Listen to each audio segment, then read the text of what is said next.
வணக்கம். இந்த வீடியோவை பார்த்துட்டு இருக்க நீங்கள் வருடம் தவறாமல் சோளத்தை பயிரிடும் ஒரு தேர்ந்த சோள விவசாயம் இல்லை முதல் முறையாக மக்காச்சோளத்தை பயிரிட நினைப்பவரா? இந்த கேட்டகரியில் நீங்கள் எதில் இருந்தாலும் பரவாயில்ல. சோளத்தை வாங்க நீங்கள் ரீட்டைல் ஷாப்புக்கு போகிறதுக்கு முன்னாடியோ, சப்போஸ் நீங்கள் வாங்கிக்கிட்டே வந்திருந்தாலும் சோளத்தை மண்ணில் ஊணுவதற்கு முன்னாடி ஒரு முறையாவது தவறாமல் இந்த வீடியோவை பார்த்துட்டு நீங்கள் மக்காச்சோளத்தை விதைக்க தொடங்குங்கள். அதுக்கு முன்னாடி நம்ம சேனலை யாராவது சப்ஸ்கிரைப் பண்ணாமல் இருந்தால் மறக்காமல் சேனலை சப்ஸ்கிரைப் பண்ணி பெல் ஐக்கானை கிளிக் பண்ணி வச்சுக்கிங்க. அப்படின்னா தான் நோட்டிஃபிகேஷன் மூலம் நாங்கள் போடக்கூடிய வீடியோ உங்களை வந்து சேரும். வாங்க வீடியோக்குள்ளே போகலாம்.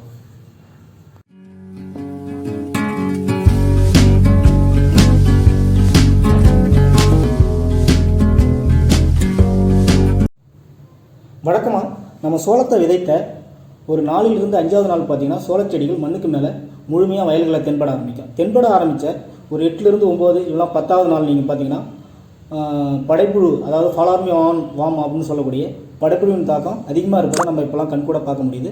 அது மட்டும் இல்லாமல் அதனால் செடி இழப்புகளும் ஏற்படக்கூடாது. கூடவே நீங்கள் பார்த்தீங்கன்னா நிறைய செடி கட் பண்ணி போட்டிருக்கோம். அந்த கட் பண்ணுறதுக்கு காரணம் என்ன பார்த்தீங்கன்னா, நம்ம வந்து முயல் இல்லைனா அணில் அப்படின்னு நினைப்போம். முயல் அணிலோட தாக்கம் கூட இருந்தாலுமே மெயின் ரீசன் என்னென்னு பார்த்தீங்கன்னா கட்பம் அப்படின்னு சொல்லக்கூடிய வெட்டுப்புழுவின் தாக்கம் தான் அதுக்கு காரணம். சரிங்களா?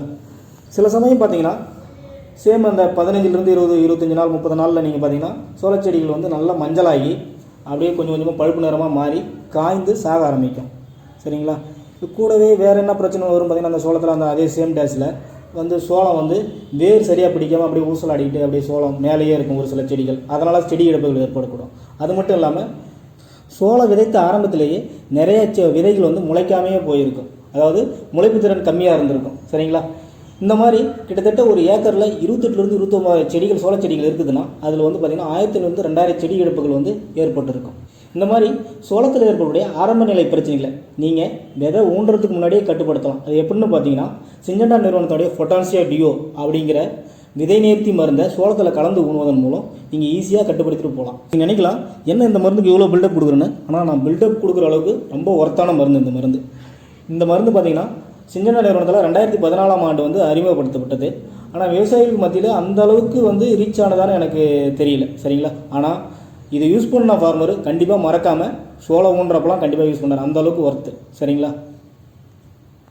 இந்த பொட்டாசியா டியோவில் என்ன கெமிக்கல் இருக்குதுன்னு பார்த்தீங்கன்னா, சாண்ட்ரானிலிப்ரோல் 19.8%, தயாமித்தெக்சம் 19.8% இருக்கிறதால இது என்னென்னத்தை கண்ட்ரோல் பண்ணும் யூஸ் பண்ணுறதால அப்படின்னு பார்த்தீங்கன்னா, இது வந்து முளைப்பு திறனை முதல்ல அதிகப்படுத்தும். இப்போ நார்மலாக ஒரு 75%, 80% இருக்குன்னா நீங்கள் வந்து பொட்டாசியா டியோ யூஸ் பண்ணுறதால 90லிருந்து 95% முளைப்பு திறனை அதிகப்படுத்தும். ரெண்டாவது பாயிண்ட் என்னென்னு பார்த்தீங்கன்னா, ஆரம்ப நிலைகளில் இலைகளை மெல்லும் மற்றும் சாருறிஞ்ச பூச்சிகளை கண்ட்ரோல் பண்ணுது. அதாவது ஃபாலார்மி வாம், படைப்புழு, வெட்டுப்புழு, அசுனி, இந்த ஷூட்டின்னு சொல்லக்கூடிய இவற்றையெல்லாம் கட்டுப்படுத்துது. அதே போல் செடிகள் வந்து நல்லா ஊட்டமாக வரவு இருக்கும். இந்த தயாமித்தெக்சம் இருக்குது இல்லையா, வெள்ளை வேர் வளர்ச்சி அதிகப்படுத்தி நல்லா ஊட்டமாக வர பயன்படுது. அதனால் செடிகளின் எண்ணிக்கையை கூட்டுது. இதனால் உங்களுக்கு மகசூலும் கூடுது. இது போன்ற காரணங்களால் தான் நம்ம ஒரு கம்பெனி சோளம் வாங்குறோம்னா இந்த ரகம் வந்து 40 மூட்டை வரும், இந்த ரகம் வந்து 35 மூட்டை வரும் அப்படின்னு சொல்லுவாங்க. ஆனால் அறுவடைக்கு பின் பார்த்தீங்கன்னா நீங்கள் 25லிருந்து 28 மூட்டை தான் நமக்கு வரும், 29 மூட்டை இந்த ரேஞ்சில் தான் வரும். காரணம் என்னன்னு பார்த்தீங்கன்னா, செடிகளுடைய எண்ணிக்கை குறைவு தான் மகசூலுக்கு மிக முக்கியமான காரணம். சரிங்களா?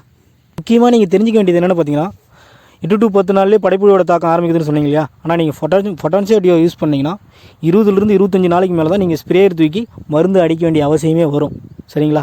இப்போது இந்த பொட்டாசியா டியோ மருந்தை சோளத்தோட எப்படி மிக்ஸ் பண்ணுறது, என்ன அளவு மிக்ஸ் பண்ணுறதை பார்க்கலாம். இந்த பொட்டாசியா டியோ மருந்தை 1 கிலோ சோளத்துக்கு 6 ml என்ற விதத்தில் எடுத்துக்கிட்டு அதே சேம் அளவு தண்ணியை 6 ml எடுத்து நல்லா மிக்ஸ் பண்ணி நிழலில் உலர்த்தி ஒரு 10லிருந்து 15 நிமிஷம் நீங்கள் உடனே ஊன ஆரம்பிச்சிடலாம். அதே போல் நீங்கள் அதிகபட்சமாக 6 மாதம் வரைக்கும் இந்த சோளத்தை மிக்சிங் பண்ண சோளத்தை நீங்கள் வச்சு யூஸ் பண்ணலாம். முளைப்பு திறன் இருக்கும். சரிங்களா? இந்த பொட்டாசியா டியோ மருந்து பார்த்தீங்கன்னா 32 ml பேக்கேஜ் தான் வரும். இந்த 32 ml பார்த்தீங்கன்னா நீங்கள் 5 கிலோவுக்கு யூஸ் பண்ணிக்கலாம். சப்போஸ் நீங்கள் 1 ஏக்கருக்கு யூஸ் பண்ணுற மாதிரி இருந்தால் 2 டப்பா தான் வாங்குற மாதிரி இருக்கும். ஒரு டப்பா பார்த்தீங்கன்னா காஸ்ட் பார்த்தீங்கன்னா நியர்பை 1000 வரும். ஆனால் கிட்டத்தட்ட உங்களுக்கு ஒரு மூட்டை காசு தான். ஆனால் மகசூல் செடிகளோட எண்ணிக்கை அதிகப்படுத்தும். சரிங்களா? ரொம்ப யூஸ்ஃபுல்லான மருந்துங்க, ரொம்ப ஒர்த்தான மருந்து. இதை நம்ம கண் கூட நிறையா பார்த்துருக்கோம். இது பரவலாக அந்த அளவுக்கு விவசாயிக்கு தெரியறதில்ல. அதனால தான் இந்த வீடியோ போட்டேன். சரிங்களா? அவ்வளோதாங்க. இந்த வீடியோ உங்களுக்கு பிடிச்சிருந்தா லைக் பண்ணுங்கள், ஷேர் பண்ணுங்கள், மறக்காம நம்ம சேனலை சப்ஸ்கிரைப் பண்ணுங்கள். நன்றி.